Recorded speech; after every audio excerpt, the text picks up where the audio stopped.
우리가 신앙생활을 해 나가는데 가장 소중한 것은 하나님의 뜻을 아는 것입니다. 우리가 하나님의 뜻을 알게 되면 하나님을 기쁘시게 해드릴 뿐만 아니라 우리의 일생도 평안하고 복되고 형통한 삶을 찾아갈 수 있기 때문입니다.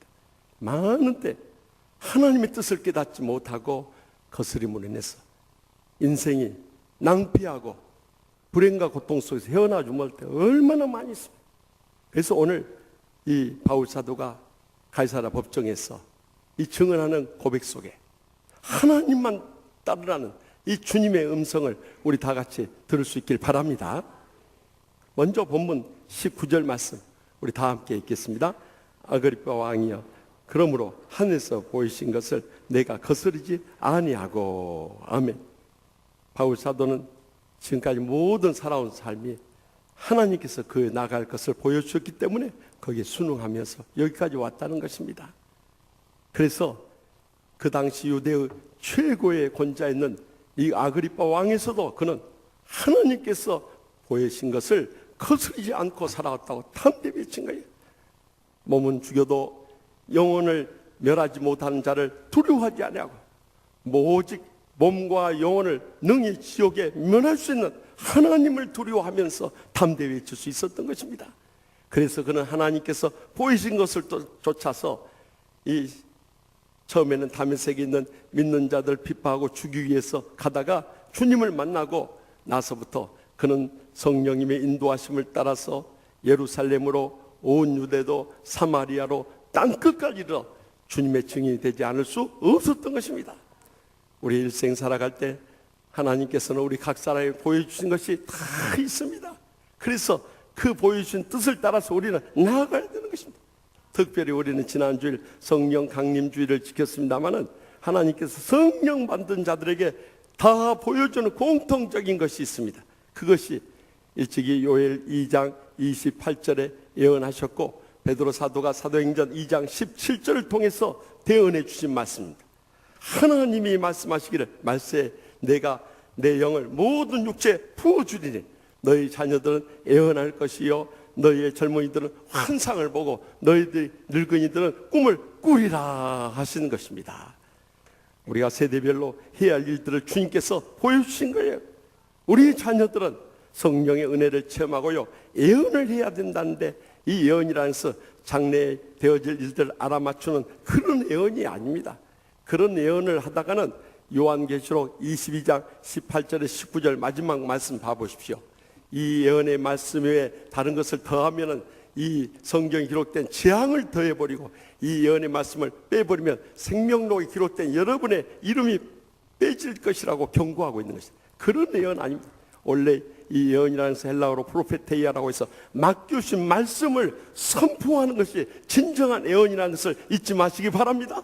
그래서 우리가 개인적으로나 또 이 함께 그룹으로든지 아니면 저기 땅끝까지 가서 복음을 전하고 선포하는 것이 바로 이 예언의 사명이라는 것을 명심할 수 있길 바랍니다. 또한 젊은이들에게는 환상을 보여준다는데 어떤 신비로운 환상을 보는 것을 말하는 게 아니에요. 영어로 보면 비전이라고 하는데 우리 각 사람에게 가장 잘 할 수 있는 것을 다 부어주셨어요. 그것도 기쁨으로 할 수 있는 거예요. 더 나아가서 평생 하고 싶은 그 사명이 다 있습니다. 그걸 통해서 어떻게 하나님의 나라를 위해서 하나님의 복음을 위해서 하나님의 영광을 위해서 드려질 것인가 그 비전을 가져야 된다는 것입니다. 그래서 우리는 일생도록 그 비전을 이루는데 우리의 젊은 생을 다 쏟아야 되는 것입니다. 그러면 연세 높으신 분들은 무엇을 할 거냐? 꿈을 꾸어야 한다는 거예요. 이 꿈을 꾸라니까 오늘부터 이제 집에 돌아가서 침대에 누워서 꿈이 나타나기만을 바라는 것이 아니라 지금까지 하나님께서 여러분에게 보여주신 영감 그 계시를 가지고 이제는 주의 일을 힘있게 이룰 수 있도록 우리 후진들에게 조언을 해주고 기도를 해주고 뒷바라지를 해주라는 말씀인 것입니다. 그렇게 나갈 때 하나님께서는 계속적으로 우리를 통해서 하나님이 보여주신 길을 따라서 그의 뜻을 이루며 기뻐 받아 주시는 것입니다. 8천여 곡의 주옥 같은 찬송시를 쓰신 페니 크로스비 여사는 어린 시절 이 사고로 인해서 시각 장애가 돼서 평생을 이 앞을 보지 못하고 불행과 고통 속에 살았어요.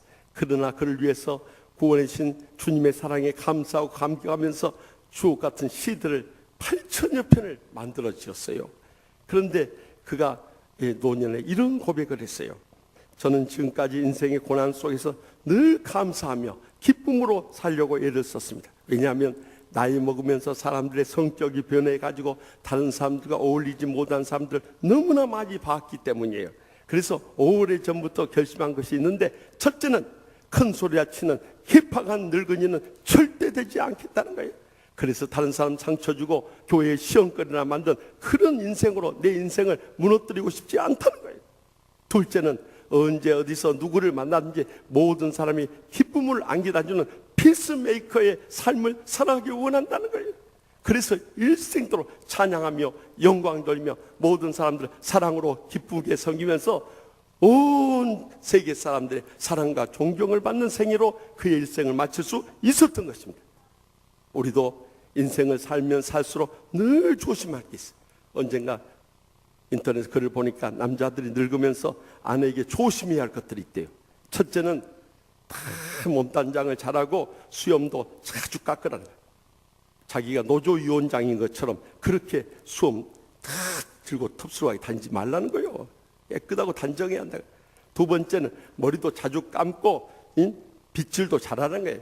그냥 냄새나고 까치집이 얹어가지고 이렇게 머리채 잡아당기지 말아 이거요.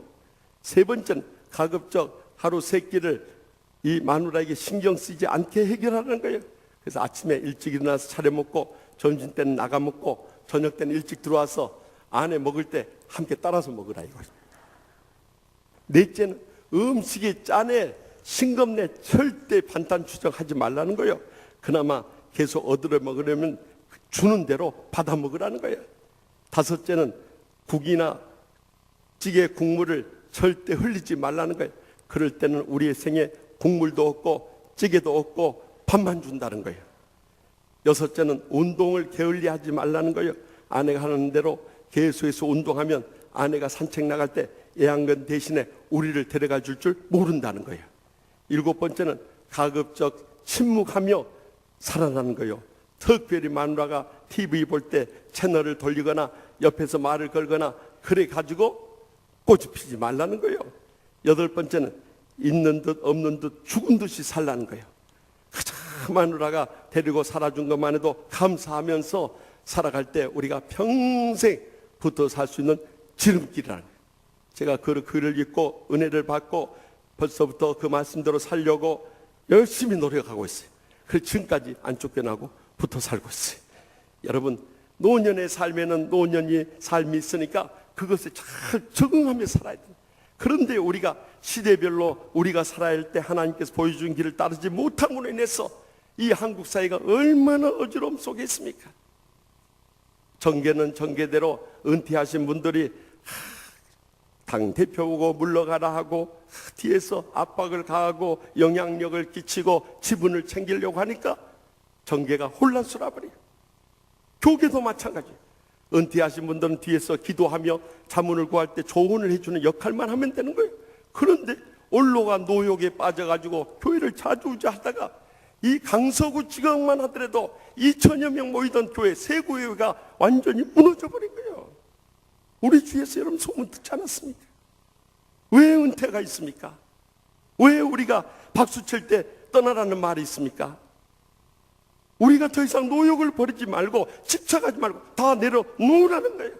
이것이 우리에게 은혜가 되고 축복이 되기 때문인 거예요. 저는 6년 동안 목회 훈련을 받았던 노량진교회 올로 목사님이요, 우리 교단의 증경총회 하신 리민신 목사님을 이렇게 가까이 뵈면서요 늘 은혜 받아요.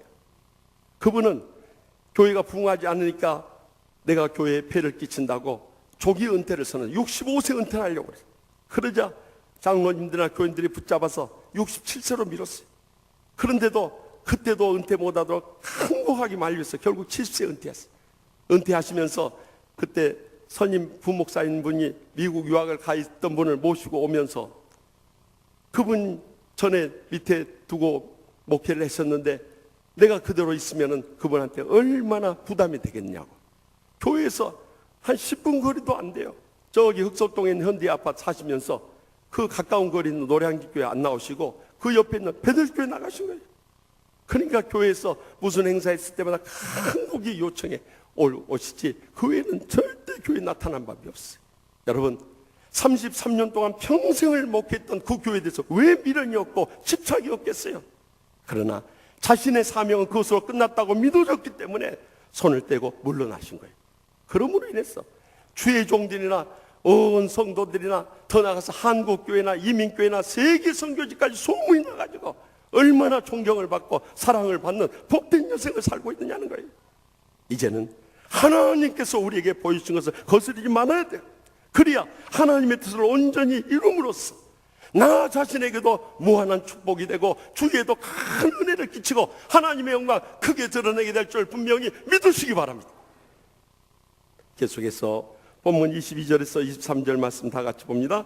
하나님의 도우심을 받아 내가 오늘까지 서서 높고 낮은 사람 앞에서 증언하는 것은 선지자들과 모세가 반드시 되리라고 말한 것밖에 없으니 곧 그리스도가 고난을 받으실 것과 죽은 자 가운데서 먼저 다시 살아나사 이스라엘과 이방인들에게 빛을 전하시리라 함이니라 하니라. 아멘. 유대인들이 아무리 바울 사도를 죽이려고 해도 하나님께서 도와주니까 살아있는 거예요. 그래서 높고 낮은 모든 사람들 앞에서 모세의 오경과 선지서 등을 구약 성경을 증언할 수 있었던 거예요. 그러면 이 모세의 오경과 선지자가 무엇입니까?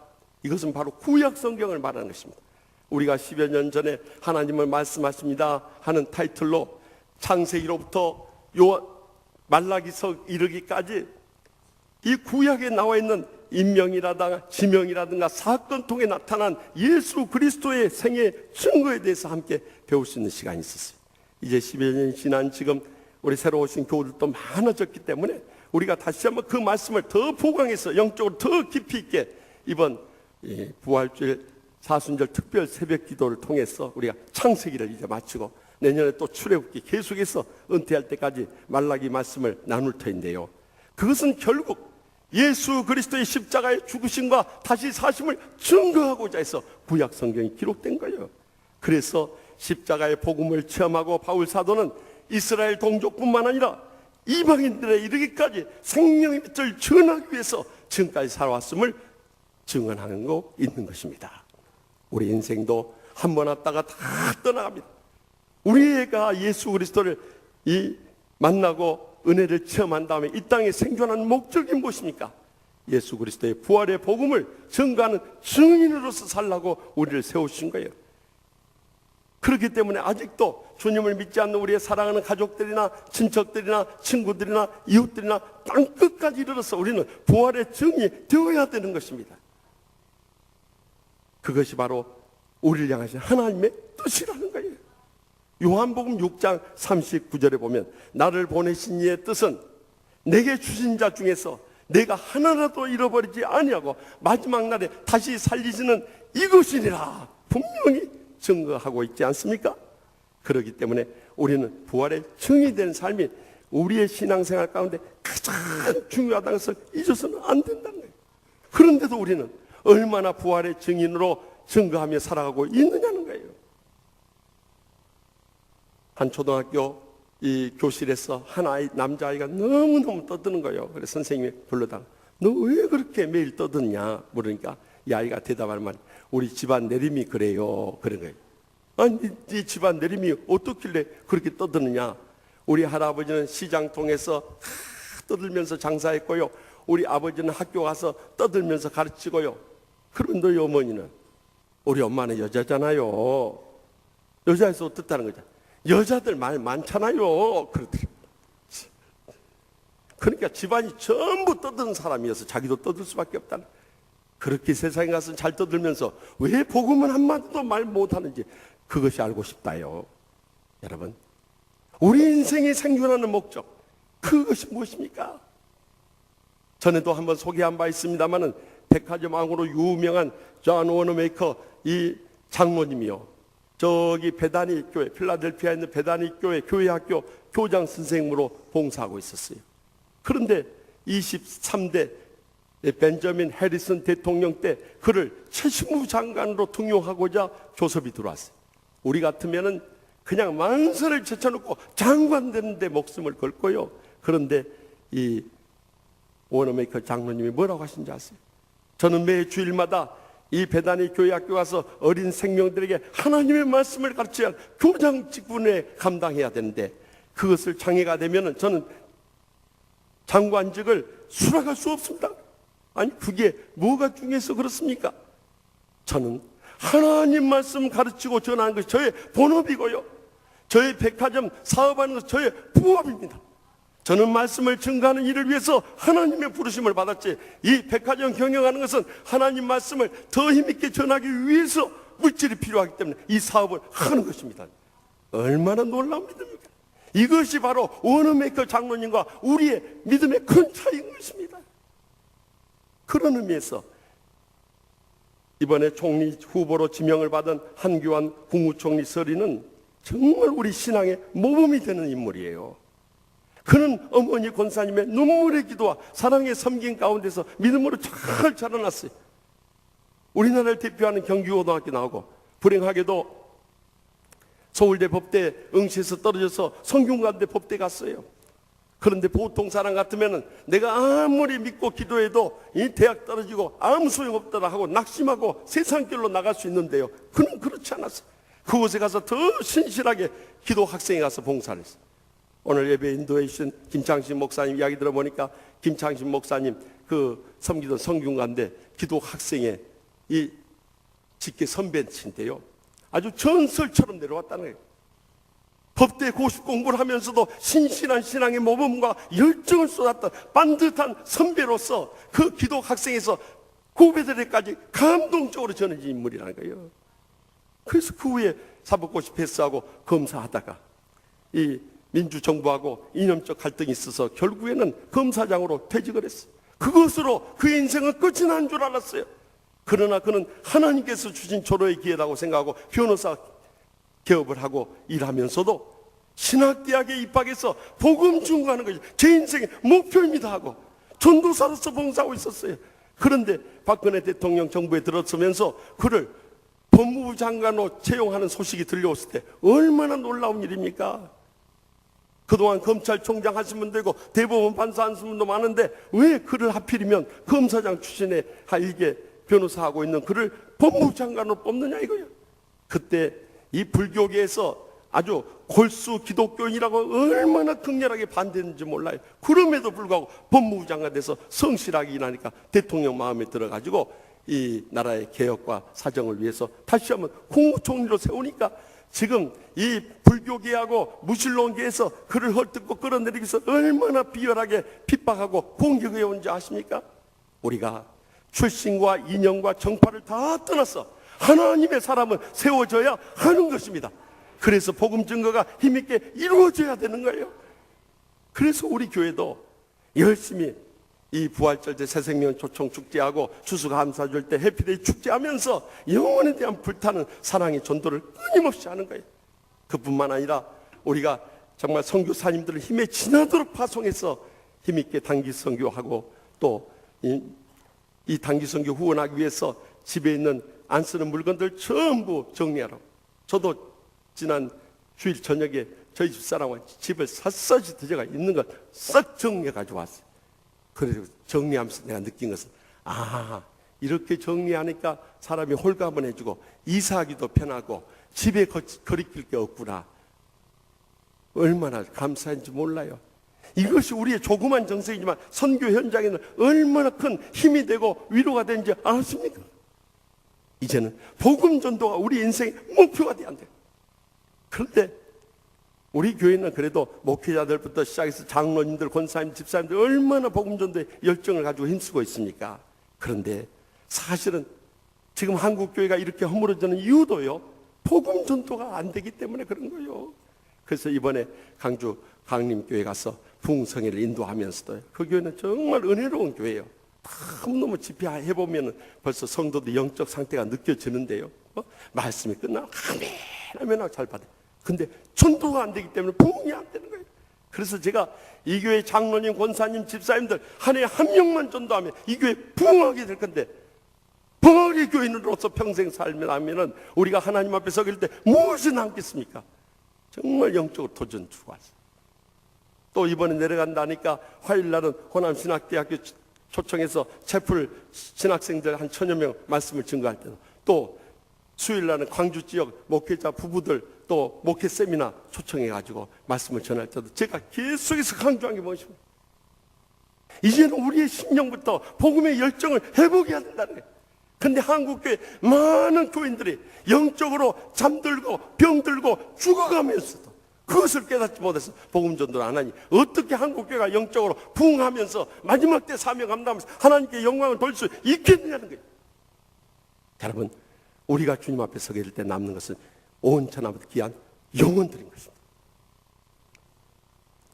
캐나다에 존 게티라는 청년이 있었어요. 그가 이 십자가의 사랑에 감격하며 복음의 열정을 가지고 그의 일생을 선교사로 헌신을 했어요. 그래서 결혼하자마자 아내와 함께 저기 남태평양 뉴 헤브리디스라는 섬에, 지금은 바누아투 지역을 말하는 것이죠. 그곳에 선교지 뛰어들었어요. 한 3,500명의 섬 사람인데 그 사람들 다 식인종들이에요. 그러니까 이 하얀 백인종이 나타나니까 아이고 깨끗한 것들이 왔다고 너무너무 좋아하는 거예요. 그래가지고 막 달려들어서 잡아 죽이려고 하는 거예요.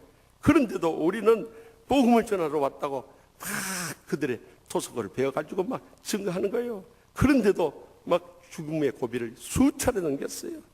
그런 가운데서 끝까지 사랑으로 인내하며 섬김으로 인해서 점점 그 식인종들의 마음이 열려지게 된 거예요. 그래서 그들과 대화하면서 그들에게 말씀을 가르치기 위해서 그들의 언어로 신약 성경을 번역하고 찬송가를 만들었어요. 점점 이들이 주님의 사랑 앞에 눈물을 흘리며 회개하며 돌아오는 거예요. 그래서 마을 사람들이 거의 다 예수 믿게 된 거예요. 24년의 세월이 지났어요. 그리고 그곳에 사명을 다 마쳤는지 존 게티 선교사님이 하나님의 부르심을 받았어요. 그때 섬 사람들이 모두 나와서 우리를 위해서 주님의 사랑으로 일생을 희생하시고 우리를 구원하신 존 게티 선교사님 떠나가셨다고 자기 친부모님 이런 것처럼 눈물로 그를 떠나보냈어요. 그리고 그곳에 장례를 치러주고 그 앞에 묘비를 세워줬는데 그 묘비에 이렇게 기록되어 있다고 그래요. In 1848, when missionary John Getty came here, there is no Christian. 1848년 존 게티 선교사님 이곳에 오셨을 때 여기는 크리스찬이라고는 단 한 명도 없었습니다. However, in 1872, when he has gone to the heaven, right now there is no pagan. 이제 24년 세월이 지난 1872년 그가 하늘나라 떠나간 지금 이 섬에는 단 한 명의 이교도도 없습니다. 여러분, 우리가 떠난 다음에 우리의 사랑하는 가족들, 친척들, 친구들, 이웃들 가운데 단 한 명의 불신자도 없고 무신론자도 없는 그런 생애를 우리가 살아가야 되지 않겠습니까? 저는요, 죄종으로 소명받고 나서 제 마음에 딱 걸렸던 말씀이 사도행전 16장 31절이었습니다. 주 예수를 믿으라, 그리하면 너와 내 집이 구원을 받으리라 했는데 그때까지 안 믿는 저희 할아버지하고 저희 형이 있었기 때문에 저는 그 다음 날부터 새벽마다 주님 앞에 엎드려 눈물로 기도했습니다. 그리고 그들을 구원하기 위해서 저의 자존심, 저의 모든 자 다 죽여가면서 뭐라고 저를 핍박하고 욕설을 퍼부어도 끝까지 참고 사랑으로 섬겼습니다. 결국 저희 할아버지 예수님 영접하고 집사님 되셔서 하늘나라 떠나가시고 저희 형님 나중에 주님 품에 돌아와서 집사 되고 안수 집사 되고 장로까지 됐어요. 지금은 얼마나 신실하게 주님을 섬기는지 몰라요. 저는 저희 할아버지하고 저희 형이 주님 품에 돌아온 다음에 비로소 사도행전 16장 31절 말씀을 이 강단에서 담대히 외칠 수 있게 되었던 것입니다. 여러분, 멀리 갈 거 없습니다. 우리의 사랑하는 가족들부터 우리가 구원하게 될 때 이보다 보람되고 의미 있는 생애가 없을 뿐만 아니라 우리가 떠난 다음에도 그들의 영혼이 남아있게 되고 결국 그것이 하나님이 가장 기뻐하신 뜻을 이루는 삶인 줄 확실히 믿습니다. 마지막으로 본문 32절 말씀 다 함께 읽겠습니다. 이에 아그리빠가 베스도에게 이르되 이 사람이 만일 가이사에게 상소하지 아니하였더라면 석방될 수 있을 뻔하였다 한다. 아멘. 재판이 다 끝나고 그곳에 있는 유대왕 아그리빠나 총독 베스토나 또 가이사랴 시온 등 모든 사람이 봐도 바울 사도는 무죄인 거예요. 그래서 이 아그리빠 왕이 베스토 총독부 하는 말이, 이 사람이 상소만 안 했어도 여기서 불려났을 텐데 왜 상소를 해가지고 일을 이렇게 복잡하게 만든지 모르겠다고 하면서 푸념을 털어놓은 거예요. 그러나 바로 여기에 하나님의 깊은 뜻이 담겨져 있었던 것입니다. 만약에 바울 사도가 더 이상 재판하는 것 원치 않아서 그대로 상소하지 않았다면요, 바울 사도는 무죄로 석방됐을 뿐만 아니라 기다리고 있던 유대인 이 바울 사도 암산 결사대에 의해서 그대로 제거되어 버렸어요. 그것으로 바울 사도의 세계 선교의 꿈은 완전히 물거품이 되어버렸습니다. 그는 하나님께서 적어도 바울 사도를 통해서 하나님의 선교를 이루고자 원하신 뜻이 있었기 때문에 그는 거기서 무죄 선고를 받고 로마 군인들의 호의 가운데 안전하게 로마에 이르게 되고, 또 감방에 가서도 그는 무지한 로마 시민권자이기 때문에 안전하게 보호를 받을 수 있었고, 또 로마 황제에 서서도 담대하게 복음을 외칠 수 있었던 것입니다. 바로 그것이 바울 사도를 통해서 로마 황제까지 복음을 전함으로 로마를 복음화하고자 하는 하나님의 세계 선교의 계획이 처음 열매를 맺기 시작하는 순간이었던 것입니다. 결과론적으로 하나님의 뜻이었고 합력해서 선을 이루고 계셨던 거예요. 여러분, 우리 인생 삶의 순간마다 지금까지 하나님의 뜻 가운데 인도되었다는 것을 잊어서는 안 되는 거예요. 전전주 토요일 저기 경상북도 밀양에 있는 안수집사님 권사님 네 분이 올라오셨어요. 목사님 찾아뵙고 식사 대접을 하고자 하는 거예요. 그래서 무슨 일인가 했더니 그 따님하고 사이가 우리 교회 등록해서 은혜롭게 신앙생활하는데 한번 식사 대접하고 싶다는 거예요. 그래서 교구 목사님 같이 나갔어요. 어떻게 해서 우리 교회 오시게 됐습니까? 했더니 그 이야기를 쭉 들려주는데 제가 너무 은혜를 받았어요. 따님이 고등학교 때 공부를 잘했답니다. 그래서 어느 대학에 보낼 것인가? 인문계이기 때문에 이제 서울에 있는 좋은 대학에 보내서 참 학교 실력도 과시하고 또 홍보용으로 사용하기 원해서 선생님들은 참 인류학과를 원하는데 이 모녀간에 심야 기도에 가서 창례를 놓고 기도했답니다. 그런데 맨 뒤에서 어머니는 간절히 기도하는데 눈앞에 심리학과 이렇게 글자가 선명하게 보이는 거예요. 딸을 심리학과 가라고 하신 거예요. 그래서 돌아오면서 딸에게 이야기했답니다. 너 위해서 기도하는데 하나님께서 심리학과를 보여주신다? 엄마, 어쩌면 그래요? 제가 신디발사이저 반주를 하다가 눈을 감을 때면 제가 이 어린 학생들을 상담하는 광경이 눈앞에 자꾸 보였어요. 하나님께서 그를 심리학과로 인도하신다는 것을 확실히 깨닫게 됐어요.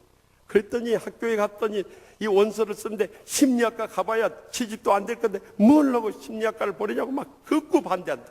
하나님의 뜻이다 믿었기 때문에 그것을 강행했대. 그래서 그것을 심리학을 전공하고 대학원까지 마치고 임용고시 패스해가지고 결국 여기 부천에 있는 중학교 상담교사로 부임하게 됐어요. 그런데 남편은 LG 본사에 근무하는데 먼저 이 강서구에 집을 얻기 위해서 쭉 강서구에 있는 일대 교회들을 쭉 돌아봐야 돼. 그랬더니 우리 치유하는 교회 제일 말씀이 가슴에 와닿고 은혜가 되더래요. 그분이 하신 말씀이에요. 저는 아무 말도 안 했어요. 그냥 듣기만 했어요.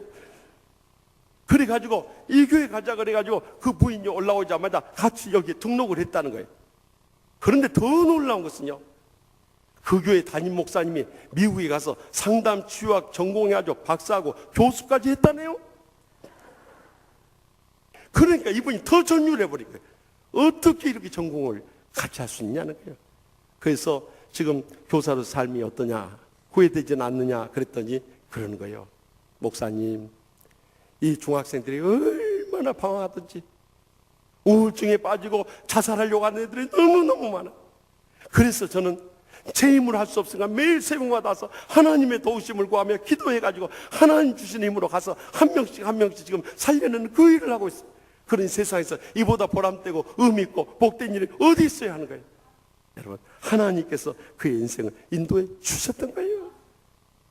우리가 볼 때는 손해보는 것 같고 우리가 볼 때는 힘든 것 같고 우리가 볼 때는 쓸데없는 상 같지만 하나님은 우리를 예비하시고 인도하시고 연단하시고 정금같이 나오기 위해서 그 길로 인도하고 있다는 것을 명심할 수 있길 바랍니다. 한 아버지가 아들을 군대 보내면서 너 군대 제대하고 나와야 진짜 사나이가 된다. 그리고 아들을 격리해서 보냈어요. 몇 달 지난 다음에 아들의 편지가 왔어요. 아빠, 나 군대 와서 사람 변했어요. 아버지가 기대를 가지고 그랬어요. 저 아침에 일찍 일어나서부터 아침 청소하고 물걸레질하고 유리창 닦고요. 또 제 옷도 다 빨고요. 또 구멍난 거 다 꿰매고요. 다림질까지 제가 하고요. 아빠는 제가 군대 갔다 오면 진짜 사나이 된다고 그랬죠. 저 진짜 여자로 변하고 있어요. 여러분, 그 애가 군대 가서 진짜 여자로 변하고 있는 겁니까? 아니, 정말 사랑받는 남편으로 변하고 있는 것입니다. 그것이 손해가 아니에요. 그것이 우리가 실패가 아니에요. 그것이 우리에게 더 이상의 부담이 아니라는 거예요. 하나님께서 예비하신 대로 나가면 합력해서 선을 이루고 계시는 거예요.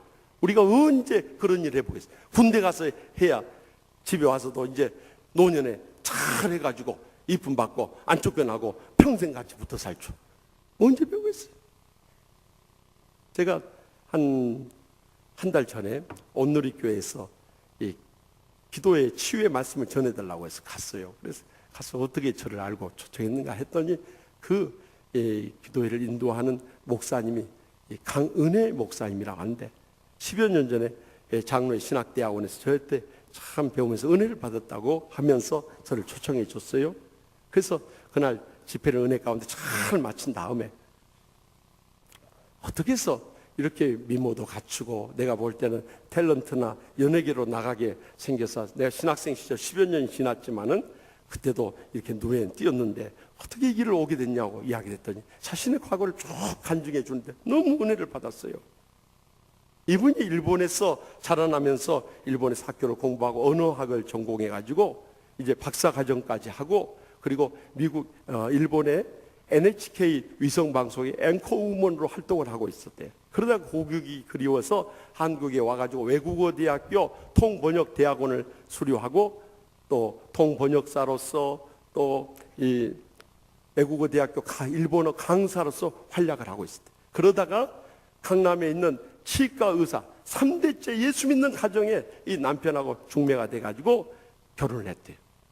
그런데 자기는 예수 믿는 사람들 이해하지 못할 뿐만 예수 믿는 사람들 답답하고 예수 믿는 사람들 뭔 재미로 살까 다 싫었대요.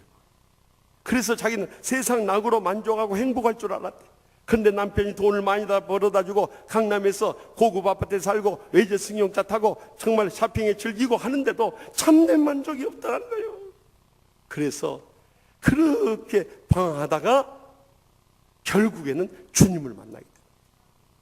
내가 세상적으로 부유하지만 영적으로 얼마나 가난한 자였는가 그것을 깨닫는 순간 주님 없이는 이 세상에 어떤 만족도 행복도 축복도 없음을 깨닫게 된 거예요. 그리고 나서부터 그의 인생이 완전히 천국의 축복과 행복의 감격 속으로 바뀌어져 버린 거예요. 그래서 날마다 무슨 일을 당하든지 기도하면서 하나씩 하나씩 응답의 역사가 일어나는데 이 기도의 영적인 체험과 기쁨과 재미가 얼마나 깊은지요. 거기에 빠지더라. 근데 나만 이걸 느낄 것이 아니라 사람들에게 이걸 전해줘야겠다 해서 신학을 공부하게 됐고 전도사가 되고 목사가 돼서 온누리교회에서 봉사하게 되었다는 거예요. 그러면서 그가 쓴 책 사인해서 주는데 보니까 실전 기도라는 책을 사인해서 선물해 줬어요. 와서 쭉 읽어보니까 그가 주님을 만나고 나서 얼마나 놀라운 영적인 체험을 했던지, 과거에 주님을 만나기 전에는 그가 성공 같지만 실패의 삶을 살고, 그가 축복 같지만 환난 가운데서 못 헤어나고, 그가 행복 같지만 불행해서 헤어나오지 못했는데요, 이제는 주님을 만나고 모시고 사니까 그때보다 화려하지 못하지만 실패 같은 성공의 삶을 살고, 환난 같은 축복의 삶을 살고, 불행 같은 행복의 감격 속에 살고 있다는 그 간증이 그 책 가운데 나와 있었어요. 그래서 로마서 8장 28절에 우리가 알거니와 하나님을 사랑하는 자 곧 그 뜻대로 부르심을 입은 자들에게는 모든 것이 합력하여 선을 이루리라. 믿으십니까? 이 믿음을 가지고 어떤 환난 고통이 있어도 하나님께서 이 환난을 통해서 오히려 더 큰 은혜를 부으시고 축복을 내리시고 행복의 감격 속에 우리를 인도하신다고 해서 믿을 때 우리는 하나님만 뜻만 따르는 믿음의 사람으로 우뚝 서게 될 줄 확실히 믿으시기 바랍니다. 여러분, 이제는 하나님의 뜻만 따르면서 이 복음 증가하면서 삶 가운데 천국을 이루는 삶을 살아가야 돼요. 지난 4월 유럽 선교 여행 가운데 저기 인도네시아에서 선교하고 있는 우리 교회에서 파송하고 후원하는 박흥신 선교사님에게서 카카오톡으로 문자 메시지가 왔어요. 인도네시아 이슬람권에 선교하다 보니까 너무나 환난과 핍박이 심한 거예요. 이 이슬람 과격분자들이요, 크리스찬들을 그냥 죽이는 게 아니에요. 선교사님들과 성도들을요 잡아다가 칼로 그냥 찔러 죽이는 게 아니라 칼로 난자해가지고 그 고통 가운데 피를 다 쏟으면 말려 죽여버린다는 거예요. 그리고 총으로 그냥 쏘는 게 아니라 총을 이제 다리 쏘고 팔 쏘고 그래 점점 고통 속에 있어서 마지막에 치명적으로 죽게 만드는 거예요. 그래서 폭탄 테러를 할 때는 완전 시신조차도 찾을 수 없을 정도로 그렇게 비참하게 죽여버리는 거예요. 그런 가운데서 사랑하는 선교사님, 성도님들 떠나보낼 때 정말 눈물 없이 떠나버리지 않을 수 없고, 그것이 남의 일이 아니라 내 일처럼 큰 트라우마에 빠지면서 막 하나님 앞에 원망의 기도를 할 때가 한두 번이야. 하나님 아버지, 어떻게 전물을 바치고 일생을 다 쏟아서 이 죽어가는 영혼을 와서 구원하기 위해서 이곳에 와서 몇 번이게 고생한데 어떻게 이를 이렇게 비참하게 사랑하는 이 선교사님들과 형제들을 불러갈 수 있습니까? 그래서 주님 앞에 그냥 기도할 때마다 막 통곡의 눈물을 흘리면서 애원하듯이 그렇게 울부짖는다는 거예요. 그럼에도 불구하고 그들은 하나님이 보여주신 거기 때문에 순응하지 않을 수 없고, 어떠한 환난과 핍박 속에서도 복음의 증인으로 드려지지 않을 수 없고, 그런 환난이 변해서 부활의 영광의 확신을 가지고 이 합력의 선을 이룬 주님을 증거하지 않을 수 없다는 거예요. 그러면서 그 카카오톡 편지 내용이 저희 가슴을 뜨겁게 하는 거예요. 목사님 평안하시죠? 지금 유럽은 점점 더 이슬람 신자가 많아지고 수많은 유럽 교회들이 문을 닫고 용도가 변경되어지고 있는데요, 이곳 인도네시아는 저희가 처음으로 도착했을 때 전 국민 가운데 5% 미만 크리스찬만 있었으나 8년 4개월이 지난 현재는 공식적으로 15%의 크리스찬과 비공식적으로 20%를 넘어서고 있습니다. 저희가 사역하고 있는 강성 이슬람 지역에도 선교를 통해서 수많은 이슬람 교인들이 개신교로 개종하고 있습니다. 물론 갖가지 핍박과 테러가 만만치 않아 많은 사람들이 희생되어 죽어가고 있지만, 그럼에도 불구하고 우리를 변함없이 사랑하시는 주님의 은혜와 성령의 역사가 나타나서 그리스도의 사랑을 베푸니 주님 앞으로 따라와 신실한 크리스찬들이 되어가고 있습니다. 목사님, 새벽과 금요 기도회 때 저희를 위해서 뜨겁게 기도해 주시길 간곡히 부탁드립니다. 목사님과 치유하는 교회 온 성도들에게 다시 한번 깊이 감사드립니다. 이렇게 편지를 맺었어요. 그 글을 읽는데 제 가슴이 뜨거워지면서, 이들은 목숨 걸고 선교지에서 죽어가는 형제들을 목격하면서 그 불안과 공포와 죽음 앞에서 선교하고 있는데, 과연 우리는 어떻게 신앙생활하고 있는가? 크게 도전받지 않을 수 없어요. 사랑하는 성도 여러분, 우리의 남은 여생이라도 하나님께서 보여주신 것을 거스르지 않고요, 복음의 증인으로 우리가 드려지고요, 어떠한 환난 속에서 합력하여 선을 이름을 확실히 믿게 될 때 우리는 하나님의 뜻만 따르는, 이 땅에서 한동안은 진정으로 복되며 하나님께 크게 영광되는 그런 생애를 확실히 살아가게 될 줄 믿습니다.